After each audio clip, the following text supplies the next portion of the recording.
Prieš grįždama į Lietuvą, Agnė studijavo Amsterdamo ir Deusto universitetuose bei Dublino universiteto koledže, kur įgijo tarptautinės migracijos ir socialinės aprėpties magistrės laipsnį bei stažavosi Jungtinėse tautose. Tuo tarpu Danutė marketingo ir vadybos komunikacijos bakalauro laipsnį įgijo Orhuso universitete Danijoje, o po to ASM universitete studijavo tarptautinio marketingo ir vadybos magistrą, kuriuo metu Pietų Korėjoje specializavosi reklamos strategijų ir tarptautinės politinės ekonomikos srityje. Abi dalyvės rotacijos metu dirbo Švietimo ir mokslo ministerijoje, kur inicijavo ir startavo masinius atvirus internetinius kursus, transliuojamus per 100 bibliotekų visoje Lietuvoje. Ačiū, Pauliau, sveiki visi. Pradžiai galbūt mes norėtumėm pradėti ir supažindinti jūs su Neil Unger, kuris yra 60-metis riedlentininkas iš Jungtinių Amerikos valstijų. Galbūt jūs esate matę arba pastebėję šį video internete, jis pasirodė prieš kokias 5 savaitės ir labai greitai pradėjo internete plisti. Tai šiame video Neilas pasakoja apie riedlenčių sportą, ką jam jis suteikia, kokį laisvės jausmą jam tai duoda. Bei taip pat prisipažįsta, kad iš tikrųjų jis yra tik pradedantysis.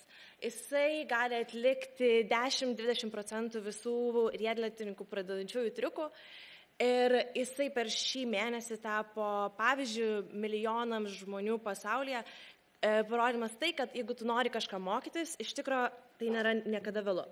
Tad grįžkime iš Amerikos į Europą ir pažiūrėkime, kokia situacija Europoje, kai kalba eina apie mokymąsi visą gyvenimą.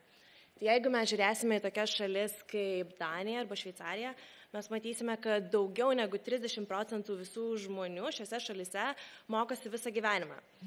Tuo metu, jeigu mes pasižiūrėsime į Estiją, tai Estija yra ta šalis, kurią mes labai dažnai idealizuojame ir sakome, kad joje viskas vyksta labai gerai, visi procesai. Mes matome, kad čia Estija atsilieka labai ženkliai. Jų lygis mokymas visą gyvenimą yra beveik 3 kartus mažesnis negu Danijoje arba Šveicarijoje. Bet jeigu mes pažiūrėsim į Lietuvą, čia situacija yra dar liūdnesnė, tik tai 5,7% visų Lietuvos žmonių mokosi visą gyvenimą. Kalbant apie Lietuvą, štai čia yra Jonas iš Kupiškio. Jonas gali būti laikomas provincijos šviesuoliu. Jis aktyviai dalyvauja bendruomenės veikloje, visuomet eina balsuoti, mokosi visą gyvenimą. Tačiau dėja, Kupiškyje tokių galimybių nėra itin daug. Ten ganėtinai trūksta renginių, o jeigu jie ir vyksta, jie būna pavieniai arba ne pačios aukščiausios kokybės. Jeigu Jonas gyventų Vilniuje, Kaune ar Klaipėdoje, jam būtų kur kas daugiau galimybių. Kasdieną čionais vyksta įvairiausių paskaitų, vyksta koncertų, parodų pristatymų, susitikimų su įvairiais žmonėmis ir panašiai.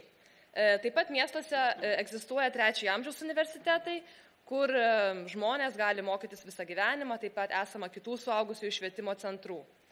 Tad mes su Danute labai įtemptai galvojame, kaip Jonui iš Kupiškio suteikti tas galimybės, kurias turi Vilniečiai ar Kauniečiai. Ir nusprendėme, kad čia labai gali padėti internetas. Lietuva yra viena iš tų šalių, kuriuose 2 iš 3 namų ūkių turi internetą ir taip pat mes esame viena iš 6 pirmaujančių pasaulyje šalių pagal interneto spartą. Apskritai labai įdomus dalykas yra, kad jeigu mes šnekame apie švietimo sistemą ir lyginame ją su bet kokiamis kitomis industrijomis, kitose industrijose buvo labai daug didelių technologijų ir pasikeitimų ir išradimų, kurie kardinaliai pakeisdavo tas industrijas. To švietimo sistemoje, galima sakyti, nebuvo iki dabar, nuo tada, kai buvo išrašta spausdinta knyga, bet pastaraisiais metais pasaulyje vis daugiau šnekama apie terminą MOOCs arba Massive Open Online Courses arba lietuviškai masiniai atvirieji internetiniai kursai. Tai kasgi yra tie masiniai atvirieji internetiniai kursai? Tai visų pirma, kaip minėjau, tai yra kursai, kurie yra atviri, žmonės gali registruotis juos visame pasaulyje. Tam nereikia turėti kažkokio specialaus išsilavinimo ir bet kuris norintis žmogus, kuris turi kompiuterį ir internetą, gali juose dalyvauti. Tai pavyzdžiai galėtų būti tokios platformos kaip Coursera arba edX, kai tokie dideli universitetai kaip Stanfordas arba Oxfordas arba tas pats Harvardas siūlo savo paskaitas, kurias bet kuris žmogus gali išklausyti anglų kalbą. Jeigu šie kursai yra visiškai prieinami tokiems žmonėms, kurie yra jauni, kurie gerai išmano anglų kalbą, kurie turi informacinių technologijų žinių, tai dėja tokia nėra didžioji Lietuvos dalis ir galbūt tokiems žmonėms kaip Jonas iš Kupiškio tai nėra taip lengvai pasiekiama kaip, tarkime, mums. Todėl mes pagalvojame, kad čia mums gali praversti bibliotekos. Ir bibliotekos buvo patyrę didžiulę transformaciją per pastaruosius keletą metų. Projekto bibliotekos pažangai metu gautas finansavimas padėjo visose jose įvesti interneto ryšį ir įstatyti kompiuterius. Todėl kiekvienas Lietuvos gyventojas dabar 5-7 km spinduliu nuo savo namų gali pasinaudoti internetu nemokamai ir visiškai paprastai. Taigi, mes suorganizavome paskaitų ciklą, kuris buvo ir vis dar yra, kadangi jis dar nesibaigė, tiesiogiai transliuojamas iš Lietuvos nacionalinės bibliotekos į regioninės bibliotekas. Ir tenai susirinkę žmonės gali stebėti jas per projektorių ir taip pat užduoti klausimus. Mes parinkome kuo skirtingesnės temas, konsultuodamiesi su bibliotekininkėms, kas galbūt būtų aktualu įvairių rajonų gyventojams ir parinkome temas tokias kaip daržininkystė ir sodininkystė, kas turėtų būti aktualu šiuo metu laiku, baigiant mados ir dailės paralelėmis, klimato kaita, pirmąją pagalbą ir panašiai. Ir šias paskaitas reklamavome kaip tik tai išgalėjome per socialinius tinklus, bibliotekos turėjo pasikabinusios plakatus pas save, taip pat ėjome ir į vietinę spaudą ir šiek tiek nerimavome, ar tai sudomins auditoriją, ar pritrauksime žmonių. Ir buvom labai maloniai nustebusios, kai jau pirmąją paskaitą stebėjo 350 bibliotekų, kuriuose sėdėjo vidutiniškai po 10 ir daugiau klausytojų. Ir iš tikrųjų tai prilygsta gan dideliai auditorijai, kurios ne kiekvienas pranešėjas gali surinkti šiaip. Tai vienas iš dar vienų tokių kertinių dalykų, kuris buvo man labai svarbus ir Agnei, tai kaip mes galime užtikrinti šitos platformos tęstinumą. Ir iš tikrųjų, Švietimo ir mokslo ministerijoje mes neturėjom labai didelio palaikymo iš savo tiesioginių vadovų, nes jie nelabai suprato, galbūt nenorėjo suprasti, kaip bibliotekos įsipaišo apskritai šitą visą procesą ir mokymasi visą gyvenimą. Tačiau jeigu mes žiūrime tai truputį iš kitos pusės, jau pirmą paskaitą atėjo daugiau negu 4000 žmonių, mūsų atliktos apklausos duomenimis daugiau negu 93% Lietuvos bibliotekų mato tokių paskaitų poreikį ir naudą. Taigi puikus pavyzdys, kad tam poreikis yra tikrai didelis. Mes savo platformą pristatėme Lietuvos rektorių konferencijai, tad daugelis Lietuvos universitetų jau susidomėjo šią platformą ir planuoja pradėti naudotis nuo rugsėjo mėnesio, nuo rudens. Taip pat susidomėjimo platformą išreiškė tas pats žurnalas kaip Intelligent Life, tai yra žurnalas, kuris turi labai daug analitikų ir potencialiai daug žmonių, kurie taip pat galėtų ruošti labai aukštos kokybės paskaitas.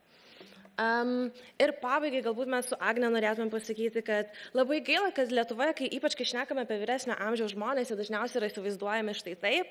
Tai yra, kai pensijos yra mažos, vaistai yra brangus ir yra vieniši ir visų užmiršti ir palikti. Ir visgi mes galime kažką daryti ir kažką keisti, kad suprastumėm, kad gyvenimo kokybė yra truputį platesnė sąvoka. Ir tai galima įtraukti taip pat ir visą gyvenimą. Ir mes tikimės, kad Lietuvoje mes matysime daugiau laimingų žmonių ir tokių kaip Neilas. Ačiū.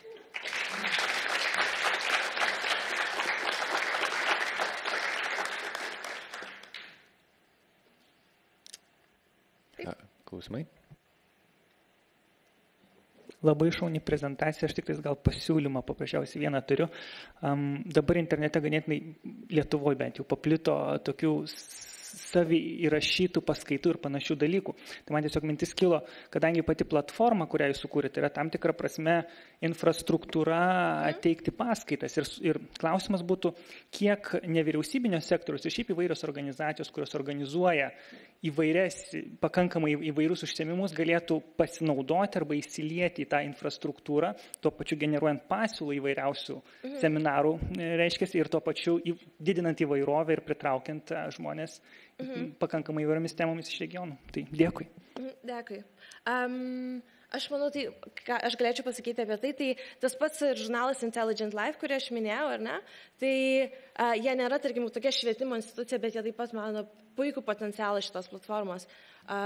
Ir taip pat mūsų viena iš paskaitų buvo apie pirmąją pagalbą, kurią rengė VŠI Sveikas žingsnis.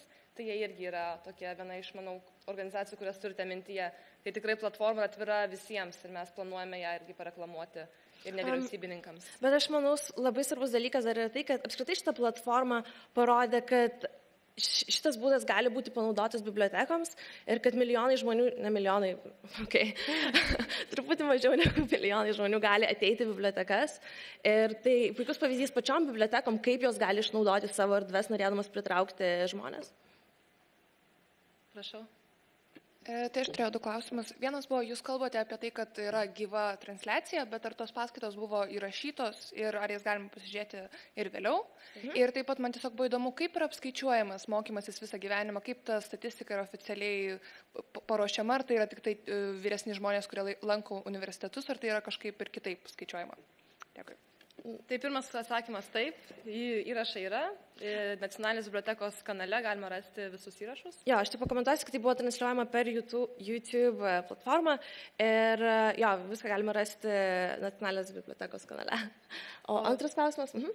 Tai tiesiog ta statistika, kurią mes čia rodėme, tai buvo užduotas šiais yra Eurostato duomenys ir buvo klausimas, ar jūs per pastaruosius 4 mėnesius mokėtės.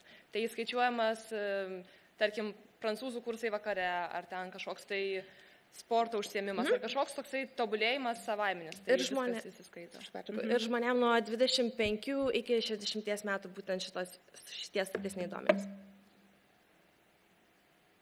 Taip, prašau. Ar sieksit įvesti kokį nors profesionalumo ir kokybės filtrą į šitą platformą? Taip, tai tikrai reikėtų užtikrinti kol kas, galbūt kadangi tai buvo pilotas, tai mums nežinau, ar pasisekė, ar mes tiesiog labai gerai atrinkom pranešėjus, bet tas faktorius buvo įgyvendintas. Tačiau ateityje, žinoma, reikėtų užtikrinti tai, kad ne kiekvienas turbūt gali būti pranešėjas, ar ne, ir jeigu jis gali pasiekti tokią didžiulę auditoriją, reikia užtikrinti jo profesionalumą. Aš manau, kad šitoje vietoje yra Nacionalinė Mažvydo biblioteka, tai yra būtent tie žmonės, kurie ir pasilieka kuruoti visą projektą po mūsų išėjimo, tai jie būtų ir tie žmonės, kurie turėtų užtikrinti visą kartelę. Ir atrinkinėti. Čia dar buvo klausimas, taip?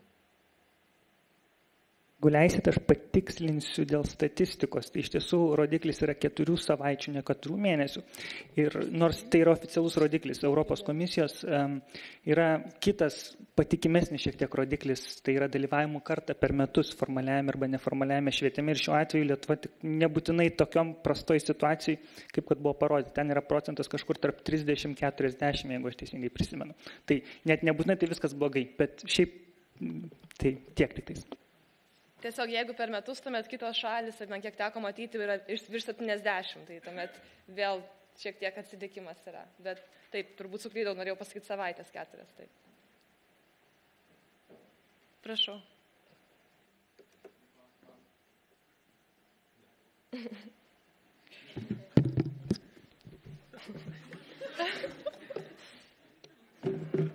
Turiu klausimą dėl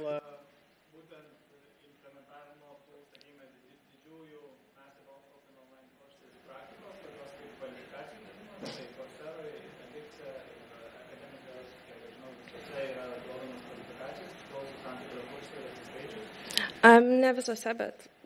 Ar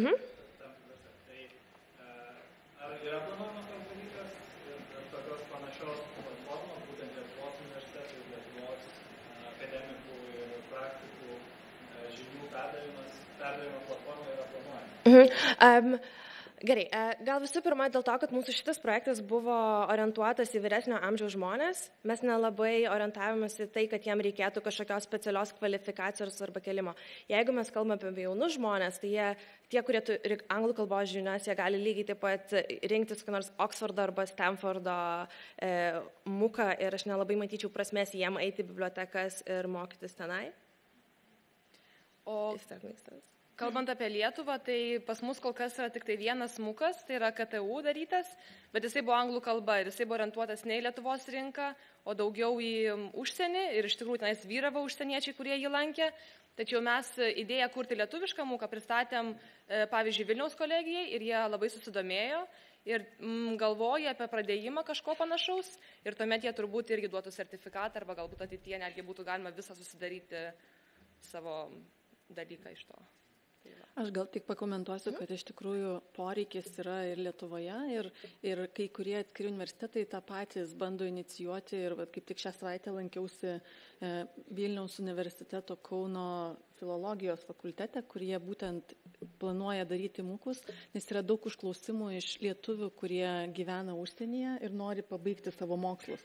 Ir aš manau, kad čia irgi yra labai geras būdas duoti tokią galimybę, kad gal net po to pristraukti žmonės, kurie išvažiavę ten pabaigę kursus ir grįžtų į Lietuvą dirbti. Bet čia, aš manau, atsakant į tavo klausimą, kad jau čia ne bibliotekų klausimas, o švietimo ministerijos klausimas. Tai reikia tikėtis, kad kažkada tai tas žmonės ten supras, kad čia yra poreikis ir pradės prie to dirbti, ką jūs bandėt pradžioje daryti, bet nelabai gavos.